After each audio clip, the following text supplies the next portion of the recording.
जुन्नर नंतर अहिल्यानगर मध्ये बिबट्याची दहशत। हल्ल्यात 4 वर्षांच्या बालिकेचा मृत्यू। नरभक्षक बिबट्याचा शोध सुरू। जुन्नर नंतर बिबट्यानं आता अहिल्यानगर मध्ये दहशत पसरवली आहे। शिरूर मधल्या चिमुकल्याचा बळी घेणाऱ्या नरभक्षक बिबट्याला ठार करण्यात आलं। मात्र आता अहिल्यानगर मध्ये बिबट्याच्या हल्ल्यात 4 वर्षांच्या चिमुरडीचा मृत्यू झालाय। संतप्त जमावानं मृतदेहासह नगर मनमाड महामार्गावर रास्ता रोको केला। ग्रामस्थांनी वन विभागाच्या अधिकाऱ्यांना फैलावर घेत काय उपाययोजना केली असा सवाल उपस्थित केलाय। तुम्ही काय सांगितलं? काय जनजागृतीचे किती कार्यक्रम घेतले?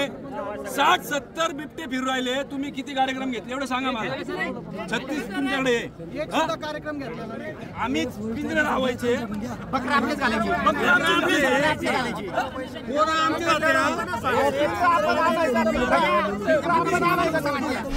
दुसरीकडे नरभक्षक बिबट्याला जेरबंद करण्यासाठी वन विभागानं शोध मोहीम हाती घेतली आहे। वन विभागाचा फौजफाटा टाकळी शिवारात दाखल झालाय। शेतामध्ये पिंजरे लावून बिबट्याला पकडण्याचे प्रयत्न सुरू आहेत। चिमुकलीच्या मृत्यूनं जाग आलेल्या वन विभागानं आता जनजागृतीसाठी व्हिडिओ जारी केलाय। हातातून सुटला हात, व्यस्त तुम्ही असताना एकटे नका सोडू आम्हाला, एकटे नका सोडू आम्हाला,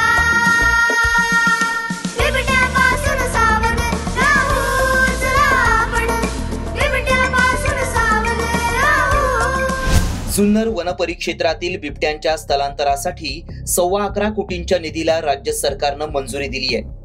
मात्र बिबट्यांची दहशत ही आता पुण्यासह इतर जिल्ह्यांमध्येही पसरली आहे। त्यामुळे वन विभाग आणि प्रशासकीय यंत्रणा यावर तातडीनं उपाययोजना कधी करणार, नागरिकांना बिबट्याच्या दहशतीपासून कधी मुक्ती मिळणार हा महत्त्वाचा प्रश्न आहे।